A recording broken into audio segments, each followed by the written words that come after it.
Hello, my name is David Lepore. I'm the Director of Instruction for Colleton River Plantation Club. Welcome to today's bunker tip. You know, in previous bunker tips I talked a little bit about making the bunker your friend, or at least your acquaintance. Well, sometimes it doesn't feel like that on the golf course, especially when you have a bad lie.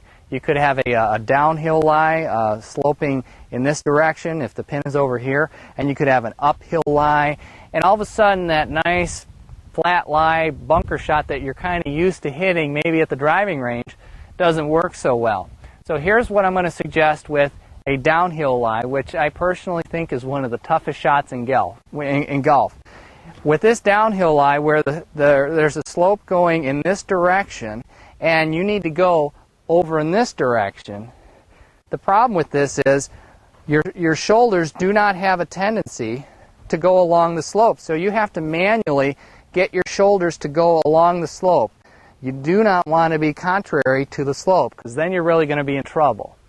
So I've got the ball a little bit toward the middle of my stance here. It's not all the way forward like maybe a normal flat lie. So I've got my shoulders sloping, and I've got the club face open, and I'm still going to do what I call a 3-turn back and a 5-turn through, but you're going to notice me walk or chase the golf ball out of the bunker. I'm not going to try to pick the ball clean and do, a world-class finish.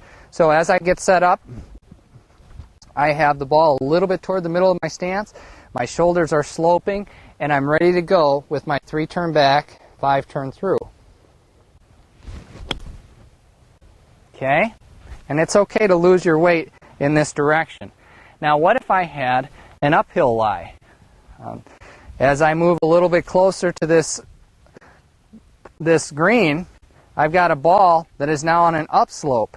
And when the ball is on an upslope, the good news is my shoulders go along with that slope. So that's kind of nice. On an uphill slope, whether it's bunker or in the fairway or in the rough, if you have an uphill lie, the shoulders have a tendency to go along with that. But here's the downside. When you have an uphill lie like this, it's really hard to get your weight through like you're used to. And so the consequence of that is having the golf club bottom out too soon, and you hit 10 inches behind the golf ball and take way too much sand. So I'm going to ask you to play the ball in the middle of your stance.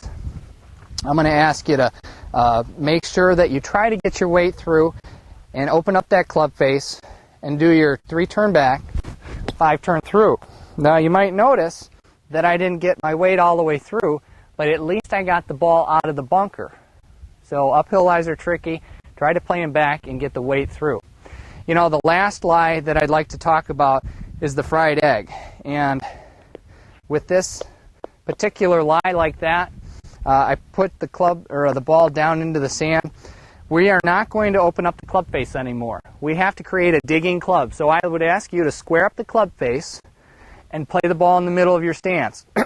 Another thing I'm going to point out is, with the ball being a fried egg, it's really important to use your leg muscles to help the club through the sand, because we're displacing about 1 pound of sand, or 5 pounds of sand right now.